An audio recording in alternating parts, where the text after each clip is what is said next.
بسم الله الرحمن الرحيم. حبايبنا طلاب سنة تالتة إعدادي، السلام عليكم ورحمة الله وبركاته.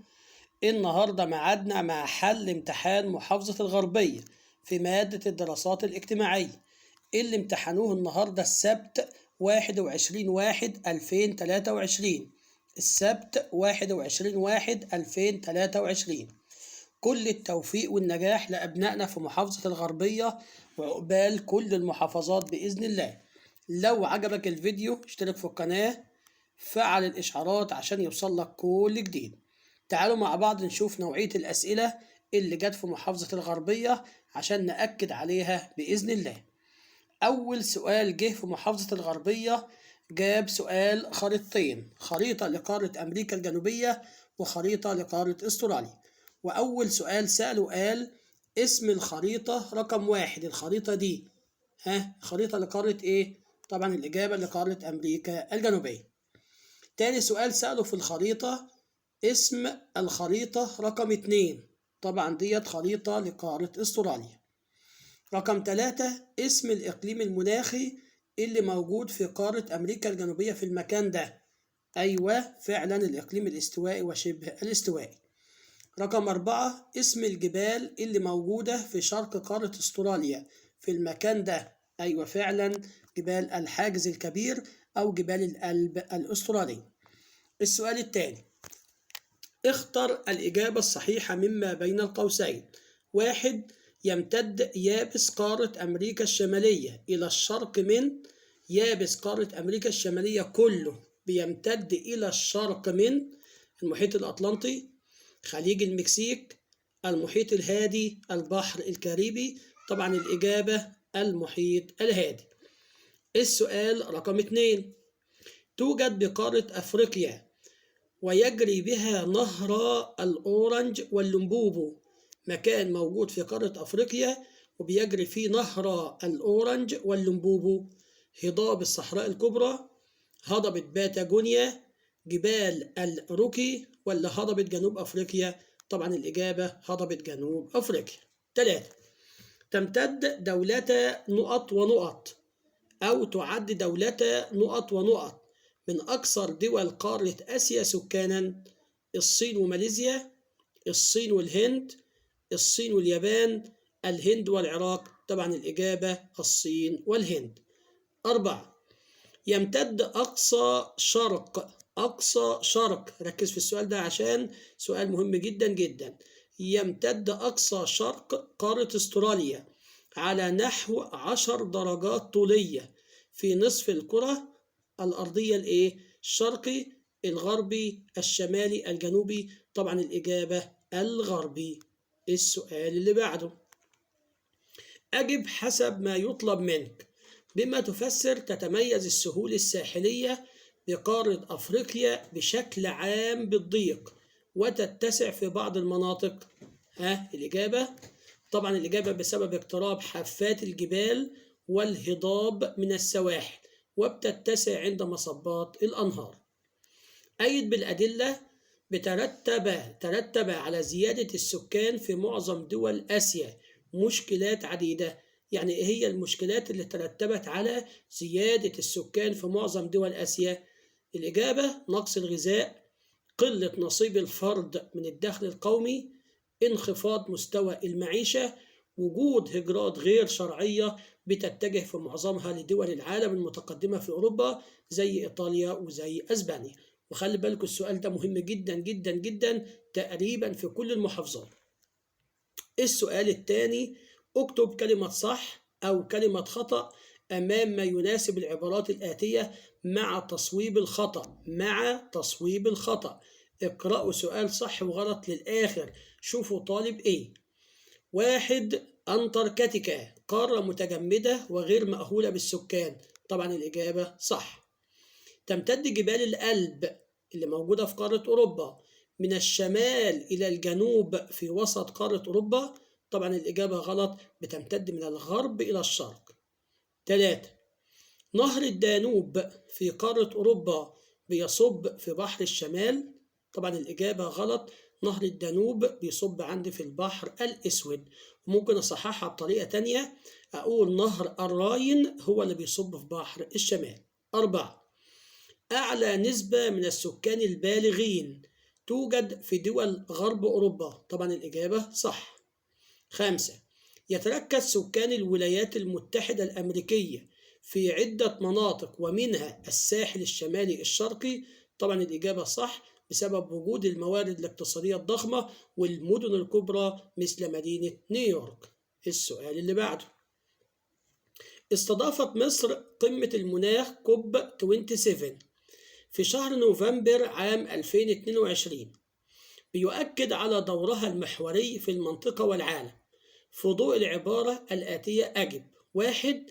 اكتب مقترحاتك لمواجهة التغيرات المناخية والحفاظ على البيئة في المنطقة التي تعيش فيها. الأول عاوز أعرف يعني إيه تغيرات مناخية. التغير المناخي هو تغيرات في الأحوال المناخية المعتادة.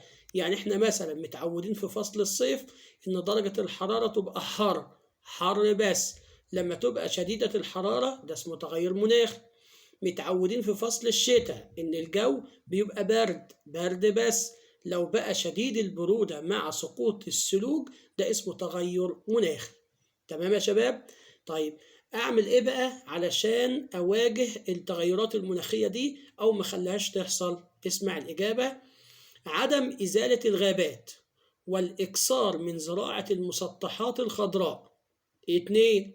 الاعتماد على مصادر الطاقة النظيفة مثل الشمس والرياح. ممكن أقول تقليل التلوث، وأي مقترح تكتبه بيقلل من تلوث البيئة ده إجابة صحيحة 100%. السؤال التالي: ما أوجه الشبه والاختلاف بين إقليم البحر المتوسط وإقليم المناخ المعتدل شرق القارات؟ أولا، الشبه كلاهما أقاليم مناخية معتدلة دافئة. شبه كمان بتنمو بهما حشائش الاستبس. شبه كمان بيمتدان بين دائرتي عرض 30 و 45 شمال وجنوب دائرة الاستواء. شبه كمان أشجارهم دائمة الخضرة. يبقى أنا عندي 4 حاجات بيتشابهوا فيها. أما الاختلاف: الإقليم المعتدل شرق القارات اللي هو الصيني يعني يقع في شرق القارات، إنما البحر المتوسط بيقع في غرب القارات. المعتدل شرق القارات بتسقط عليه الأمطار طوال العام. الإقليم البحر المتوسط بتسقط عليه الأمطار شتاء. ممكن أقول كمان أهم الأشجار اللي بتنمو في إقليم شرق القارات اللي هو الصيني الصفصاف والبلوط. والأشجار اللي بتنمو في إقليم البحر المتوسط الزيتون. تمام يا شباب؟ ده سؤال سهل وإجابته سهلة زي ما انتم شايفين. السؤال 3: ماذا يحدث إيه اللي هيحصل لو قامت أفريقيا بالاستفادة من ثرواتها المعدنية والزراعية في التصنيع؟ يعني استفادت من الثروات المعدنية والزراعية اللي عندها وصنعتها بدل ما تبيعها خام.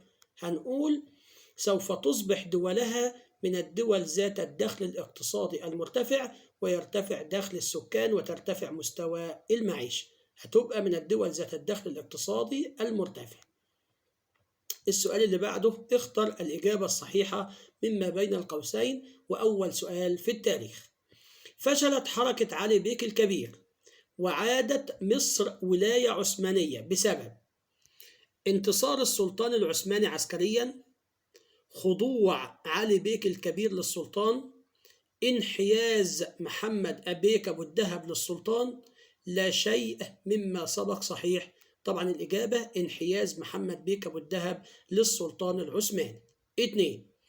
الحملة الفرنسية على مصر والشام حلقة من حلقات التنافس الاستعماري بين روسيا وأمريكا، الفرس والروم، روسيا وانجلترا، ولا انجلترا وفرنسا؟ طبعا الإجابة انجلترا وفرنسا. 3. وجهت الحملة الفرنسية أنظار الدول الأوروبية إلى أهمية موارد وادي النيل، موقع مصر الجغرافي، موقع ليبيا، مستعمرات بريطانيا في الهند. طبعا الإجابة موقع مصر الجغرافي. 4. تخلص محمد علي من المماليك بعدة أساليب، منها تحديد إقامتهم، حرمانهم من مشيخة البلد، نفيهم خارج مصر، تقربهم منه؟ طبعا الإجابة حرمانهم من مشيخة البلد، لأن احنا قلنا من الوسائل اللي اتبعها محمد علي للتخلص من المماليك حرمهم من تولي المناصب الرفيعة مثل مشيخة البلد. 5. طالب كل من إنجلترا وفرنسا في المذكرة المشتركة الثانية إبعاد مين وزملائه خارج البلاد؟ مصطفى كامل، محمد فريد، سعد زغلول، أحمد عرابي. طبعا الإجابة أحمد عرابي. 6. أكد دستور 1923 أن نقط مصدر السلطات: الملك، الحكومة، الأمة، بريطانيا. طبعا الإجابة الأمة. طب بما تفسر حمل نظام الحكم العثماني في ثناياه عوامل ضعفه؟ ليه نظام الحكم العثماني هو اللي أضعف الدولة؟ طبعا الإجابة لقصر مدة حكم الوالي. 2. زيادة سلطة الديوان والحامية العثمانية. طب بما تفسر فشل نابليون بونابرت في اقتحام عكا؟ ليه ما قدرش يفتح عكا؟ الإجابة بسبب مقاومة واستبسال أهالي عكا بقيادة أحمد باشا الجزار ومساعدة الأسطول الإنجليزي لهم بالمؤن والذخائر. السؤال اللي بعده: لمن تنسب الأعمال الآتية؟ شخص انضم للعلماء والمشايخ في مطلع القرن التاسع عشر وكسب عطف الشعب وثقة زعمائه. طبعا الإجابة محمد علي. 2. منح لفرديناند ديليسيبس امتياز تأسيس شركة عامة لحفر قناة السويس. من اللي ادى امتياز حفر قناة السويس لديليسيبس؟ طبعا الإجابة محمد سعيد باشا. 3. أصدر مرسوم في إبريل سنة 1879 بتسوية الديون لما قررته اللائحة الوطنية. أول ما نلاقي كلمة مرسوم نعرف على طول إن هو الخديوي إسماعيل. ما النتائج المترتبة على ضم محمد علي للسودان؟ إيه اللي ترتب على ضم محمد علي للسودان؟ هنقول امتداد النفوذ المصري جنوب السودان، إنشاء العاصمة الخرطوم، واكتشاف منابع نهر النيل. طب ما النتائج المترتبة على تنديد مصطفى كامل بحادثة دنشواي عام 1906؟ إيه اللي ترتب على كده؟ هنقول استقالة اللورد كرومر أول وأقوى معتمد بريطاني في مصر من منصبه. السؤال اللي بعده: قامت الحكومة في عصر محمد علي بمهمة توجيه الإنتاج وتوزيعه. في ضوء هذه العبارة أجب. اكتب 2 من إجراءات محمد علي لتطوير الإنتاج الصناعي. قول 2 من الحاجات اللي عملها محمد علي علشان يطور الإنتاج الصناعي. أولا، أنشأ العديد من المصانع الحكومية زي مصانع الغزل والنسيج والورق والسكر.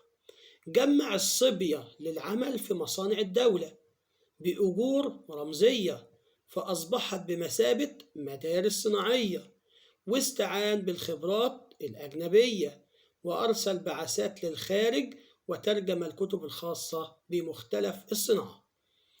السؤال اللي بعده: ما أهمية رفض الشعب المصري التفاوض مع لجنة ميلنر ومقاطعتها؟ ليه الشعب المصري رفض أن هو يتفاوض مع لجنة ميلنر وقطعها خالص؟ الإجابة للحفاظ على الوكالة التي أعطاها لسعد زغلول، أو لأن تفاوض الشعب مع لجنة ميلنر يعني التنازل عن الوكالة اللي أعطاها الشعب لسعد زغلول وزملائه. 3. بما تفسر تحتفل مصر في يوم 25 يناير من كل عام بعيد الشرطة المصرية؟ ليه بنحتفل بعيد الشرطة المصرية في يوم 25 يناير من كل عام؟ الإجابة بسبب استشهاد عدد كبير من رجال الشرطة والأهالي أثناء محاصرة القوات البريطانية مبنى محافظة الإسماعيلية في 25 يناير 1952. والسؤال ده مهم جدا جدا يا شباب، لأن احنا داخلين على 25 يناير بعد أيام قليلة. يبقى نقوله تاني: بسبب استشهاد عدد كبير من رجال الشرطة والأهالي أثناء محاصرة القوات البريطانية مبنى محافظة الإسماعيلية في 25 يناير 1952. السؤال الرابع والأخير: ماذا يحدث إذا تم الاستغناء عن المصنوعات الأجنبية؟ لو احنا استغنينا عن المصنوعات الأجنبية، أي إجابة هتكتبها في إجابة السؤال ده هتبقى إجابة صح، بس بشرط تبقى خاصة بالصناعة. يعني مثلا نقول: تقدمت وازدهرت الصناعة الوطنية، زاد الدخل القومي، توفير فرص عمل للشباب، زيادة الصادرات المصرية. حاجات كتير جدا ممكن تكتبها في إجابة السؤال ده. كده يا شباب نبقى خلصنا امتحان محافظة الغربية. بالتوفيق والنجاح للجميع بإذن الله، واستنونا في امتحان جديد. والسلام عليكم ورحمة الله وبركاته.